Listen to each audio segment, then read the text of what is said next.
guys, my name is Lily and today I want to report on the energy crisis in Austria and Europe. And first I want to read one of the most recent newspaper articles to you. So the first one is here, which is saying that the natural gas price is exploding.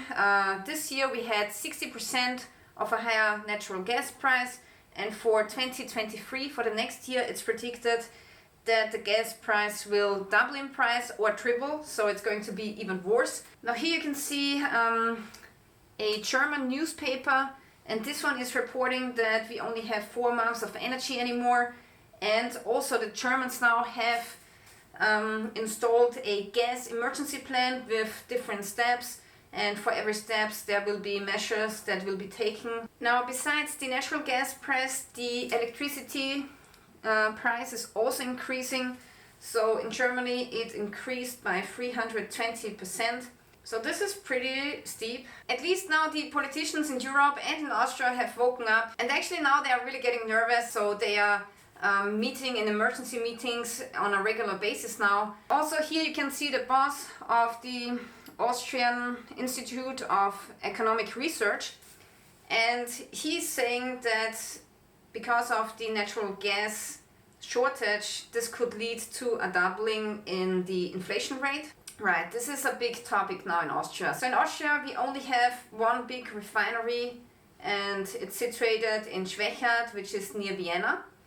And unfortunately at the beginning of June there was a big accident, and somehow the main distillery got damaged, and the damage is so bad that they will need time to repair it until September this year.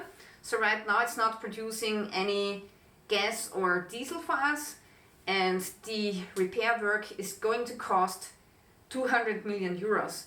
They did not really say what exactly caused this accident, but they talked about being a very severe accident, and now we do not produce a lot of gas and diesel anymore. They still have a smaller distillation unit, but it's really small, and it's only producing like 1/5 of our gas and diesel needs. So right now we are on oil reserves of the Austrian government, and this also now is getting less and less every day. And they are even talking about that we soon will not have any diesel anymore, we will run out of diesel. So it's getting really crazy. But that's not all. So now comes the most concerning news that I want to show you. It's an interview with the boss of the Austrian power grid. Schönen guten Tag. Ja, damit Strom fließen kann, braucht es Hochleistungsstromnetze, wie es die Austrian Power Grid, die APG, eben auch betreibt. Wie viele Kapazitäten hätte dieses Netz noch, um zum Beispiel ausgefallene russische Gaslieferung mit Strom zu kompensieren?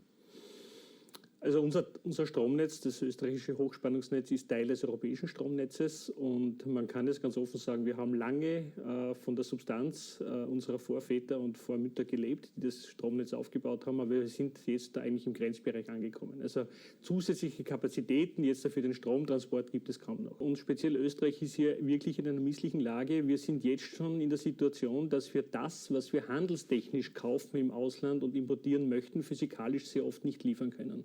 Also es passiert immer wieder, im Wesentlichen fast jeden zweiten Tag über das Jahr gesehen, dass wir in Österreich Gaskraftwerke starten müssen und hochfahren müssen, weil das, was an sich billiger verfügbar wäre, beispielsweise in Deutschland, sehr oft auch erneuerbare Energie, nicht nach Österreich geliefert werden kann, weil die Stromnetze zu schwach sind. Okay, so what did we learn from this interview? So first of all, we still have a very good grid, but now we are coming to the end of our capacities. And also sometimes the electricity abroad is more cheap, but we cannot bring it to Austria because the power grid is not built for that. So you can only import a certain amount of electricity at once, and it's not working for bigger loads. So that's how I understand it, and that's of course really bad. So now how can we civilians prepare for all of this? Well, a lot of experts think that we will get a blackout this winter, which is now more likely than just a couple of years ago. So I, as a civilian, I'm preparing for this blackout. And this is why I've gotten my new gadgets. Okay guys, so this is my prep against blackouts and other energy problems. So here we can see the power station by the company Bluetti. It's the AC200 Max with 2048 watt hours. And yeah, this is my new toy, my new baby, and I really love it. And recently I've gotten the extension battery, which is this thing. So let's check out the system together and how it works, how you can connect it, and how you can run your freezer off of it. Okay, so first of all, this is the main power station, which also comes with a display, and you can switch it on here. And then you have different kinds of outlets. For example, here you can see the European sockets that we are using here in Europe, and then you have a couple of USB outlets, different kinds, USB-C, and so on and so forth. So that's really an awesome power station. Also here on top you can see some wireless charging ports, and then you have this display where you can read the stats of your power station. So you have different kinds of settings and so on. You can set an alarm.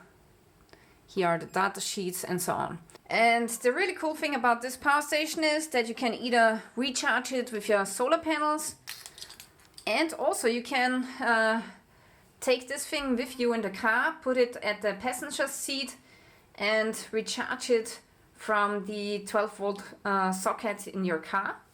So that's really handy. Now here you can see all of the sockets which are for recharging and also for connecting the external battery. So here's the new battery that I have, and this here does not come with a display, but actually you don't need it, because if you connect it with this cable to the other power station, then you can read off the stats from this display. And also here you can see different kinds of sockets again, USB-A, USB-C, 12 volt here, and you can turn it on and off here with this switch. And then also this is where you can recharge the battery, and right now you can see the battery indicator is showing 100%. So this is my new battery that I can connect together with this station. And now together this and this is giving me so much more power. It's unbelievable. Look at that. So I just plug this in like so. Okay, now we are plugged in.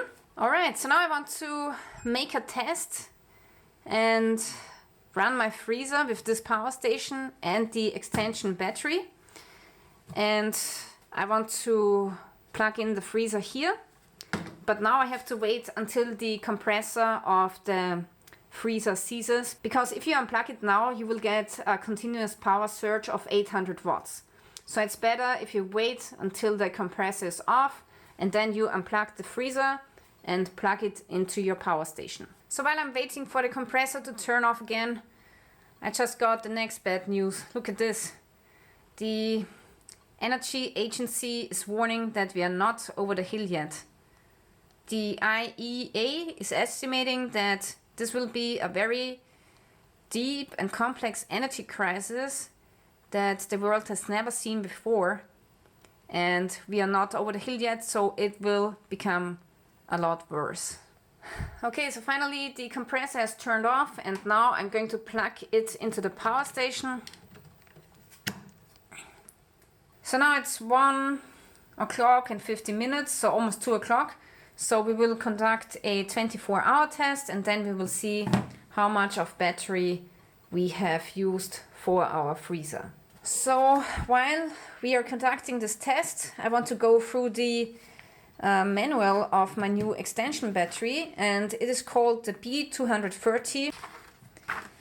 And this is it here. So this is the power station.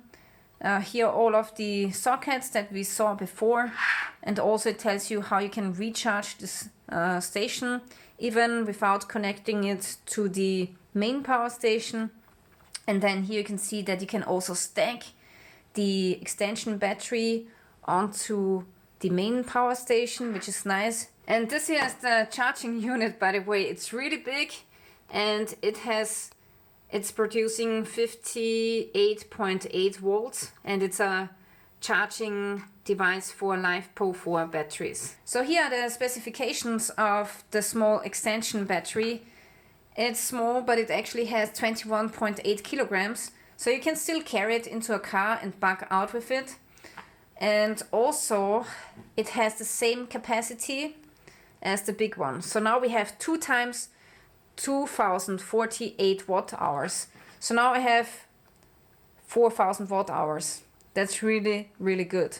Okay, and here on the display you can see now the second battery pack. And at the third slot it says 0 because we have not connected a third battery.